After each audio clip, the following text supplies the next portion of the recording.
Senhor presidente, senhoras e senhores parlamentares, antes de iniciar o pronunciamento que preparei para essa tarde, eu quero fazer aqui um pequeno comentário, uma reparação à matéria publicada hoje no Globo, com o título Pedidos de CPIs e Volta dos Aloprados, bombas que o governo terá que desarmar, que num trecho da matéria se refere que diz que o clima de insatisfação e insegurança dentro da base governista do Senado poderá estimular alguns aliados a fazer corpo mole durante a votação desse requerimento da CCJ.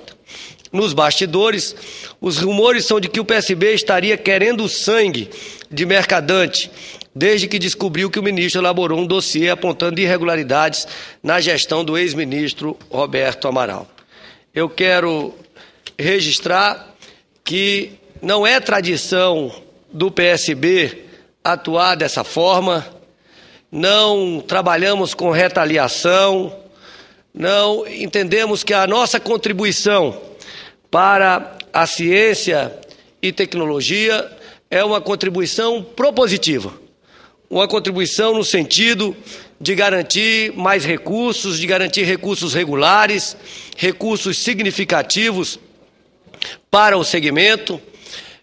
Entendemos que devemos transformar a área de ciência e tecnologia em políticas de Estado, que precisamos ativar o nosso programa espacial, precisamos colocar em prática e aprofundar a política industrial, tecnológica e de comércio exterior, que definiu aquelas áreas prioritárias, como a área de bens de capital, de fármacos, de software, as áreas portadoras de futuro, como nanotecnologia, biotecnologia, biomassa, e o nosso objetivo é construir uma agenda positiva.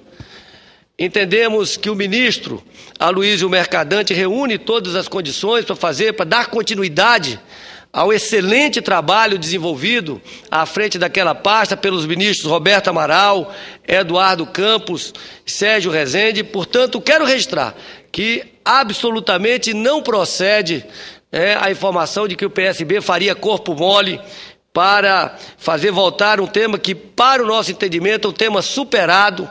O que interessa ao Brasil, a agenda que interessa ao Brasil é a agenda propositiva, e é com essa agenda que o PSB tem compromisso.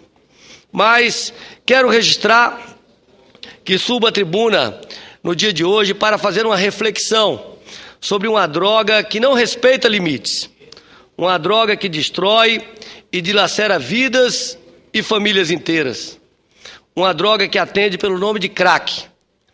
O consumo de crack virou um problema de saúde pública, uma epidemia. Adultos e adolescentes fumam a qualquer hora do dia ou da noite. Entre as drogas que circulam em grande quantidade no país, ele é o mais destrutivo. Especialistas alertam que 1 em cada 3 usuários morre em média após 5 anos de uso contínuo da droga. Hoje, o jornal Correio Brasiliense destaca, em sua manchete principal, que o país está desarmado contra o crack e diz que o governo sequer conhece a face de seus dependentes químicos, que o último levantamento sobre o uso de drogas no país foi feito em 2005. A reportagem ainda informa que o governo aplicou apenas 20% dos 410 milhões previstos para o combate ao entorpecente. No mês passado, senhores parlamentares, a Agência da ONU sobre Drogas e Crime apresentou o Relatório Mundial sobre Drogas 2011 e mostrou que o Brasil foi o país que registrou a maior apreensão de crack nas Américas. Em 2009, foram interceptados 374 quilos da droga, número bastante superior aos do Panamá, 194 quilos, Estados Unidos, 163 quilos e Venezuela, 80 quilos. Em um primeiro momento, o número parece animador, pois dá a ideia de que nossas políticas de combate ao tráfico são mais efetivas. Mas, na verdade, o que só constata uma coisa, que estamos vivendo na idade da pedra do crack. O número apresentado pela agência da ONU só revela um indicador da elevada demanda doméstica por esse subproduto da cocaína, que causa um impacto devastador no organismo, como doenças pulmonares e cardíacas, sintomas digestivos e alterações na produção e captação de neurotransmissores. As cracolândias estão espalhadas por todo o país. Jovens perambulam como zumbis pelas ruas, com suas vidas desperdiçadas, dilaceradas pelo vício. O número de viciados em crack tem aumentado assustadoramente. Estima-se que existam hoje, no Brasil, 900 mil pessoas dependentes de cocaína e crack, espalhadas por nada menos que 98% dos municípios do país. Pesquisa feita pela Confederação Nacional de Municípios prevê um futuro muito cruel para nossos jovens, que 300 mil morram em decorrência do uso de crack nos próximos anos e que o país possa chegar a 10 milhões de dependentes. Não se pode deixar uma geração de jovens brasileiros perder o futuro por uso da droga. Em todo o país, a venda de crack tem sido feita de forma aberta e descarada. Quem vive no centro de São Paulo, por exemplo, reclama que o tráfico e o consumo de drogas são explícitos e, mesmo chamada pelos moradores, a polícia não prende quase ninguém. Os territórios de consumo se espalham, é verdade. E isso tem acontecido em São Paulo, no Rio de Janeiro, no Recife, em Curitiba, em Vitória, em Salvador, em Porto Alegre, em Brasília, em praticamente todas as cidades. Brasília é um capítulo à parte. Senhor presidente, senhoras e senhores senadores, a capital da República foi invadida pelo crack. No DF, o crack já é uma das substâncias ilícitas com maior circulação nas regiões administrativas. A Polícia Civil do Distrito Federal divulgou que até o fim de junho, a quantidade recolhida dobrou em comparação com os primeiros 6 meses do ano passado. De janeiro a junho, foram retirados das ruas 35 quilos contra 16 quilos do mesmo período anterior. Os senhores sabem a quantidade de crack apreendida em 2008 no Distrito Federal? 4 quilos. De 2008 para 2011, o número aumentou, pasmem, 775%, ou seja, 8 vezes mais. De acordo com a Secretaria de Segurança Pública, já existem no DF 64 cracolândias em 18 locais. Esses números foram apresentados em março desse ano. No entanto, um estudo preliminar da Secretaria Nacional de Políticas sobre Drogas, com a Fundação Oswaldo Cruz, mapeou 158 locais de consumo e tráfico de crack no Distrito Federal. São números que impressionam. Nas ruas da cidade, jovens maltrapilhos, sujos e completamente dominados pelo vício, usam e vendem crack nos estacionamentos dos shoppings, na rodoviária do Plano Piloto, na Rua das Farmácias, na 102 Sul, no setor comercial sul e em diferentes regiões administrativas. Taguatinga, Gama, Riacho Fundo, entre outros.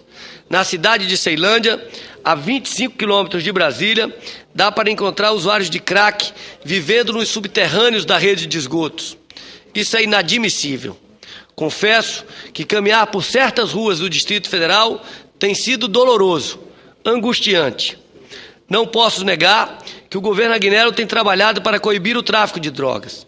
Há hoje um fortalecimento em ações de prevenção por intermédio de alguns programas e no policiamento na zona central da capital. Nesse primeiro semestre, as polícias civil e militar prenderam 67 traficantes e 267 pessoas envolvidas com o uso e o tráfico de drogas. Já existe até mesmo um comitê de enfrentamento do crack, ao crack, que envolve 15 secretarias. Mas ainda estamos começando, e isso é muito pouco. Brasília está atrasada no combate ao crack, muito pela ineficiência e irresponsabilidade dos governos anteriores e pelo muito que se tem que fazer. A verdade é que o Distrito Federal, assim como as demais cidades brasileiras, também não tem estrutura mínima para tratar de um número cada vez maior de usuários. O dependente não tem opção de tratamento na rede pública. A massa de profissionais de saúde, ou seja, médicos, enfermeiros, assistentes sociais e psicólogos, não aprenderam durante o seu curso a tratar o usuário de crack. E se o dependente precisar de tratamento, com certeza não encontrará vaga nos hospitais. Os hospitais psiquiátricos do Brasil estão completamente lotados. Não há vagas na rede psiquiátrica e são poucos os centros de atenção psicossocial, o CAPS, onde existe o tratamento de psiquiatria e possibilidade de internação. E é importante registrar que Brasília, sendo a capital do país, tem uma das piores situações no que se refere ao tratamento psiquiátrico no país. É lamentável o descaso com que autoridades da área de saúde, ao longo dos últimos anos, trataram a atenção na questão do tratamento psiquiátrico. Segundo o Ministério da Saúde, o DF ocupa a última colocação em número de CAPs, em comparação com as outras unidades da federação. No Brasil inteiro, são apenas 55. Em Brasília, chegam a 5 unidades. A previsão do GDF é ter 10 CAPs em pleno funcionamento até o final do ano. Além disso, por conta da lei antimanicomial, há restrições de internações nos CAPs, e por lá também faltam médicos. E nos hospitais psiquiátricos, o tempo da internação é muito curto. Só que o usuário de crack precisa de desintoxicação internado e não consegue se livrar do vício. É preciso criar, nos hospitais psiquiátricos ou gerais, alas separadas para o atendimento dos dependentes. O Hospital Geral não tem estrutura para atender os usuários, geralmente um paciente agressivo, com problemas diversos relacionados ao vício, como violência doméstica, criminalidade, subnutrição, doenças oportunistas e sexualmente transmissíveis. É triste constatar tudo isso e temos que reconhecer a nossa parcela de responsabilidade nesse processo. É importante ressaltar que não existe no Brasil uma legislação consolidada sobre o tema e ainda temos uma política pública integrada e incipiente para resolver o problema do crack. As ações, infelizmente, são poucas e isoladas. Necessitamos de uma atuação governamental contundente, incisiva e mais efetiva para resolver questões importantes, como tratamento ao usuário, prevenção e policiamento de fronteira. Não podemos esquecer de desenvolver programas para a redução dos danos à saúde e a capacitação de profissionais em regiões de grande vulnerabilidade à violência e ao uso do crack. É mais do que imprescindível ampliar a rede de assistência social voltada ao acompanhamento sociofamiliar e à inclusão de crianças, adolescentes e jovens usuários de crack e de outras drogas em programas de reinserção social. É fundamental, essencial, que os nossos jovens tenham acesso à educação de qualidade, às práticas esportivas, ao lazer e a oportunidades para trabalhar. Devemos ainda ampliar as operações especiais voltadas à desconstituição da rede de narcotráfico, com ênfase nas regiões de fronteira. No início do mês de junho, o governo lançou o Plano Estratégico de Fronteira. O objetivo é desenvolver uma ação coordenada entre as Forças Armadas, Polícia Federal, Força Nacional e Polícia Rodoviária Federal nas divisas do Brasil com os países vizinhos para combater o tráfico de drogas e os crimes de fronteira. Saliento também a importância de fortalecer as polícias estaduais para o enfrentamento qualificado ao tráfico do crack em áreas de maior vulnerabilidade ao consumo. Senhor presidente, é mais do que necessário intensificar os mecanismos que possibilitam a consolidação do Plano Integrado de Enfrentamento ao Crack e outras drogas, lançado pelo governo federal em maio do ano passado. Todos os entes da federação e também da sociedade civil devem estar envolvidos nesse processo. O que me dá esperança é saber que o governo federal lança no segundo semestre um plano intersetorial de combate às drogas. No DF, será desenvolvido um projeto piloto para servir de exemplo para o restante do país. A nova política de enfrentamento às drogas vai se basear no amparo social às pessoas com dependência química. O objetivo é garantir atendimento médico e apoio psicopedagógico para promover a reconstrução de vidas familiares. Isso tudo atrelado a um trabalho de acompanhamento familiar e ação repressiva da polícia. Quero saudar a iniciativa de criação pelo Senado da subcomissão destinada a avaliar este tema, essa temática dramática e apresentar sugestões de marcos legais de políticas públicas que possam garantir o enfrentamento desta questão e a superação deste enorme desafio, um desafio que está colocado para a juventude brasileira. Ouço com alegria o senador Mozarildo Cavalcante. Senador Hollenberg, Vossa Excelência toca num ponto que creio que toda a sociedade brasileira está preocupada, que é a questão do combate às drogas. E aí, de tanto ver, vamos dizer assim, esse combate ser feito apenas com a guerra direta ao traficante, ao narcotráfico, e não ver resultado, haja visto que o maior consumidor é os Estados Unidos e é quem é o grande combatente, inclusive colaborando financeiramente com vários países nesse combate, e não tem surtido efeito. Então, é muito claro que nós temos que combater em duas vertentes. Uma vertente do combate direto à produção e outra vertente no que tange à assistência ao usuário, aquele dependente químico. Então, não há como prosperar se não houver, e disse você muito bem, esse plano estratégico de defesa das fronteiras com a colaboração de todos os países que fazem fronteira conosco, principalmente os grandes produtores.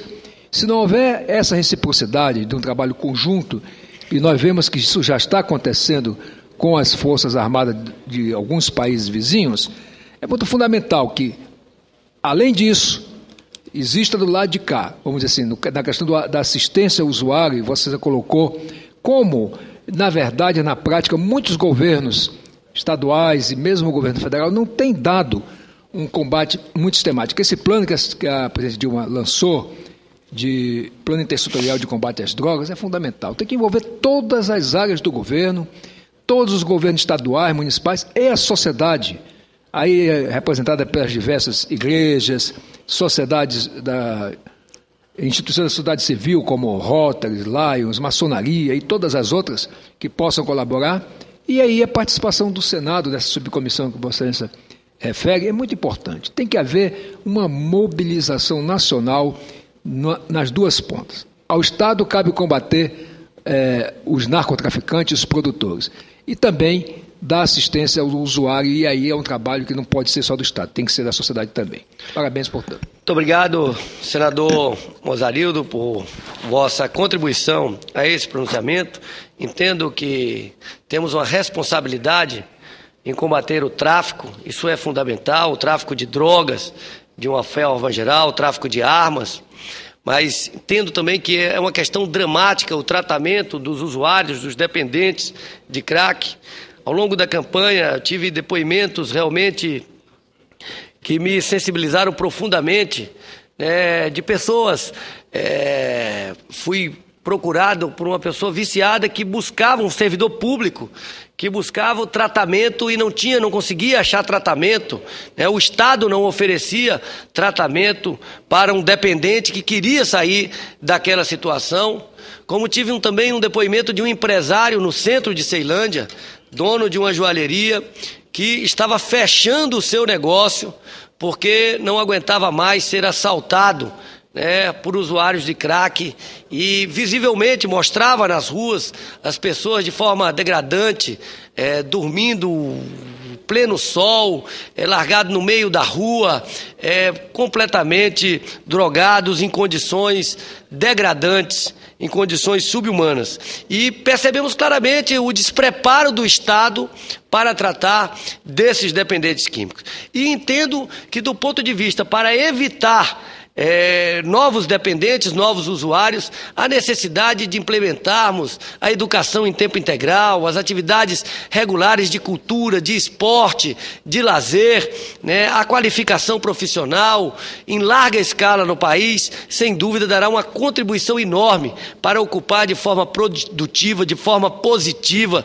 de forma saudável a nossa juventude, evitando que o número maior de jovens acabe tomando esse caminho lamentável para o futuro do país. Este é o convite que faço ao governo, ao Senado, através desse trabalho que vem sendo feito por essa subcomissão, presidida muito bem pelo senador Wellington Dias, com a colaboração sempre muito expressiva da senadora Ana Amélia, no sentido de que possamos contribuir todos para que o Brasil enfrente esse problema. Esse é um problema do Estado brasileiro, da nação brasileira, e diz respeito ao nosso futuro, a necessidade de enfrentarmos e superarmos esse imenso desafio. Vossa Excelência, permite, senador Hollenberg. Senador agradeço. Eduardo Suplicy, ouço com muito prazer, Vossa Excelência. Quero cumprimentá-lo por seu pronunciamento e, sobretudo, pela ênfase que dá à questão de como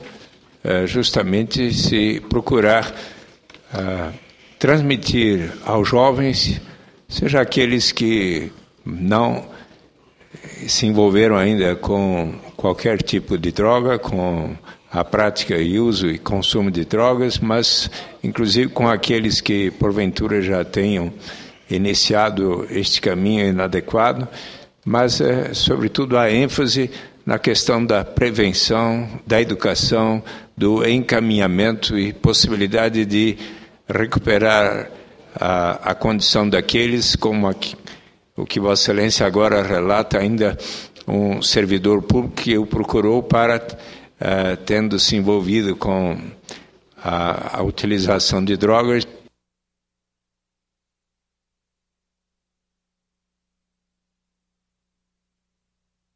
de procurar ter o encaminhamento para se libertar daquela condição. Eu estou persuadido de que a ênfase maior seja ali na metrópole de São Paulo, onde, infelizmente, temos um grande número de pessoas hoje consumindo o crack e outros tipos de drogas, seja aqui no Distrito Federal.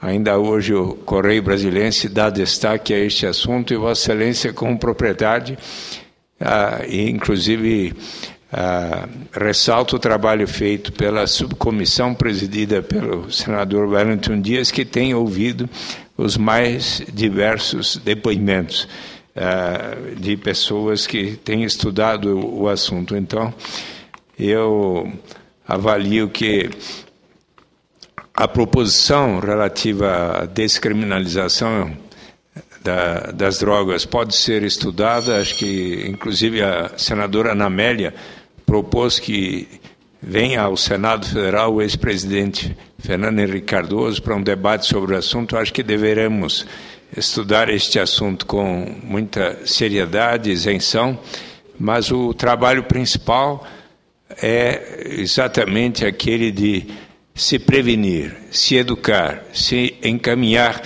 e que possam recursos, tanto do governo da União quanto de cada unidade da Federação, inclusive aqui a sua preocupação é também com o Distrito Federal, que possam haver os recursos destinados ao problema que hoje preocupa a todos nós brasileiros. Meus cumprimentos. Muito obrigado, senador Suplicy. E encerro, senhor presidente, agradecendo agradecendo a Vossa Excelência, dizendo da importância de todos estarmos unidos como um grande desafio nacional de implementarmos políticas repressivas, políticas preventivas e políticas sociais que possam fazer com que superemos esse flagelo da sociedade brasileira. Muito obrigado, senhor presidente.